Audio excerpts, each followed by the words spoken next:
Hey guys, it's Jayson over here at Grand Teton Harley-Davidson in Idaho Falls, Idaho. What we got is a final on our latest build. We've got this beautiful monster here.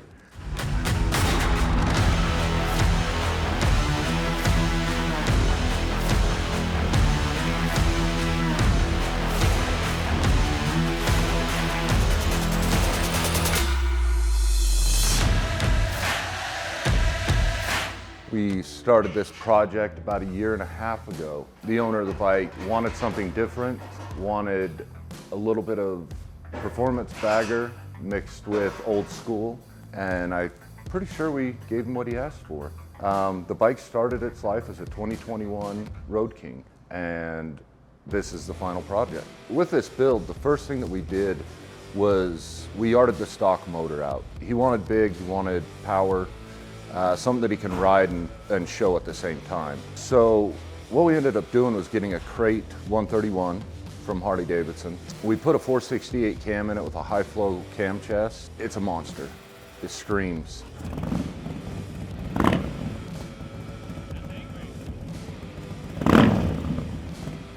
With that, he wanted something else that would stand out, so we powder coated all the major components a gray.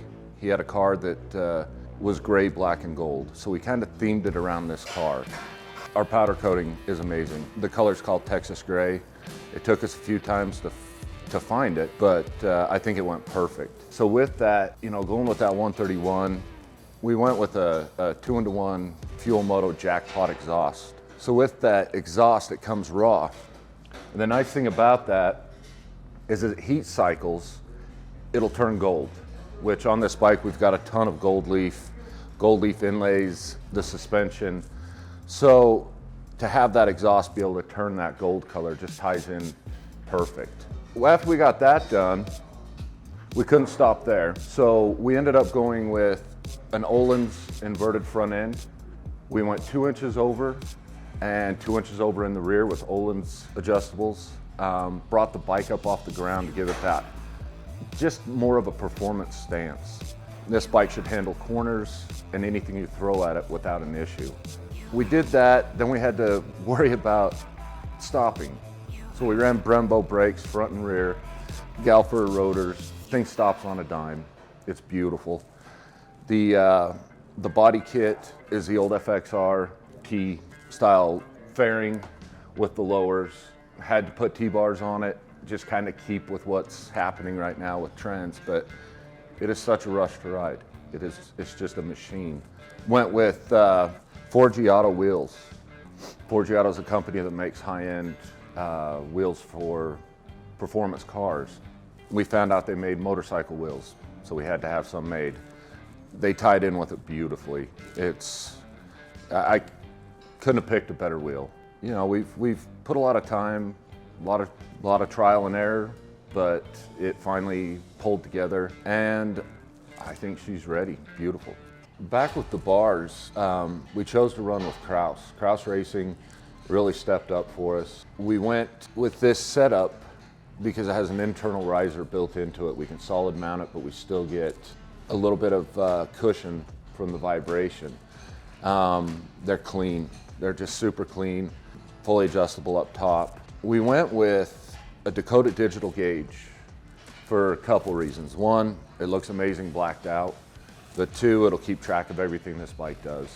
It's got a 0 to 60, quarter mile, top speed. It really keeps track of everything you want it to. We highlighted everything in black, so I went with the black flush mount gauges, black ignition, pretty much anything that we didn't powder coat gray, we just completely blacked out. Black bolt kit on the engine. It just helps tie it together. On the back, lay down smoked tail light, but then we integrated some mini LEDs for turn signals in the filler panels. Turned out really slick. The suspension on this, if you've never ran Öhlins, it's amazing. Fully adjustable, rebound, compression, dampening, front and rear. You can literally dial this thing in for just road use or track. It's set up for either or. So if you just want to cruise around town and have a little bit, you just back it off. stiffen it up when you hit that track and hang on. It's great suspension. So on this front end, we decided to go with the inverted front forks, a lot more performance-based, a lot better handling. And of course, we had to get the gold tubes and the black lowers. We tried to keep everything in that color scheme. Rotors, big, fat, oversized with the Brembo brakes. It's perfect. It's just a perfect combination for a daily rider and a performance bagger. So the fairing we're running, FXR-T, it looks identical to the old school fairings. Got your vent cutouts on both sides. We actually put the turn signals up in the vents. That way when they turn on, the whole side of the fairing will glow. Had the bubble for the headlight tinted just to match everything, which is super nice because with the headlight on, it still blows through it. It just gave it a really nice contrast look. Still got your windshield, like the old Road Glide style windshield. The lowers, your leg lowers down here, just tie it in, but you actually still get a little bit of protection on your legs. So it just, it fit beautifully. It just fit like a glove. So the other thing we did to hold the power of that 131 is we converted it to a chain drive. Trask Racing, great chain drives. And of course we had to do the gold chain fitting. But that way it won't break. You're not gonna break, risk tearing a belt, having it come off, damaging any of the body components. It just puts the power where it needs to be. The other thing we ran on that was a Kraus chain adjuster. I highly recommend if you're going to do a chain conversion, I highly recommend doing one of these. These are amazing. There's no way it can back off.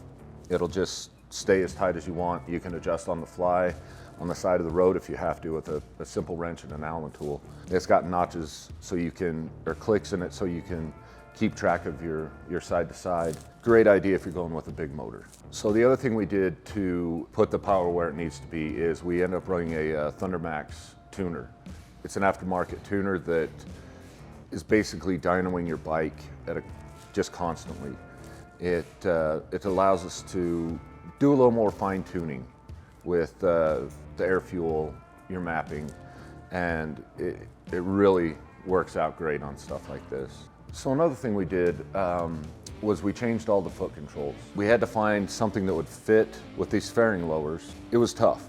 There was a lot of ordering and returning, but we finally found a great combination. We ended up going with the Trask shifter, the shift rod. It's true carbon fiber. But then Thrashin makes some really cool stuff. So they've got a short throw shifter, so you just don't have to shift or lift your foot or step down near as hard. Quicker shifting, a lot cleaner, easier to find neutral.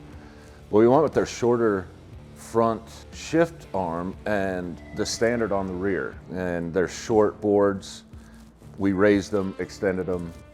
Great company. They kind of have anything and everything that you would want for a custom build. The brake pedal for the rear is an adjustable brake pedal, so you can adjust your height, the position, make it more comfortable for yourself. So this bike, when we first designed it, his end game was something for bike shows and something he can still ride and enjoy.